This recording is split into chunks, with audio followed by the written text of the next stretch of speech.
Hello, bachcho. Let's see the question. The question is: a woman has an X-linked condition on one of her X chromosomes. This chromosome can be inherited by. तो यहाँ पे question ये पूछना है कि if a woman has X-linked condition on her X chromosome, तो यहाँ पे वो क्रोमोसोम किस में इनहेरिट हो सकता है?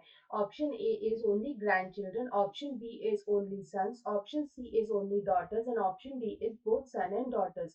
तो यहाँ पे अगर हम वुमेन की बात करें तो if the women is x linked, तो यहाँ पे हम बोल सकते हैं कि she must be having a condition like this. मान लो कि हम लोग एक एक्स क्रोमोसोम पे यहाँ पे सर्टेन कंडीशन एज्यूम कर लेते हैं।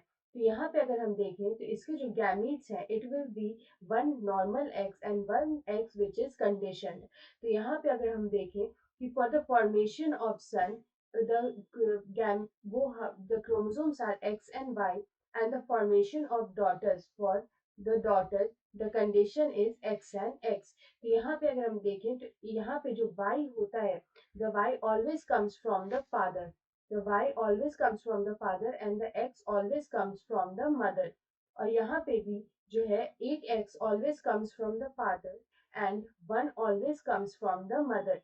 तो यहाँ पे हम देख सकते हैं in both case, in the case of son as well as case of daughter, यहाँ पे सन के केस में भी और डॉटर के केस में भी जो एक्स क्रोमोसोम है, जो एक्स क्रोमोसोम है, वन एक्स क्रोमोसोम है, वो ऑलवेज मदर से ही आता है, it always comes from the mother. तो यहाँ पे हम बोल सकते हैं कि ये this can be either transferred to the son और टू द डॉटर, यानी कि both son and daughter have the possibility of inheriting the special X linked chromosome. तो यहाँ पे अगर हम देखें इस क्वेश्चन का करेक्ट आंसर, तो यहाँ पे ऑप्शन डी में लिखा है बोथ सन्स एंड डॉटर्स।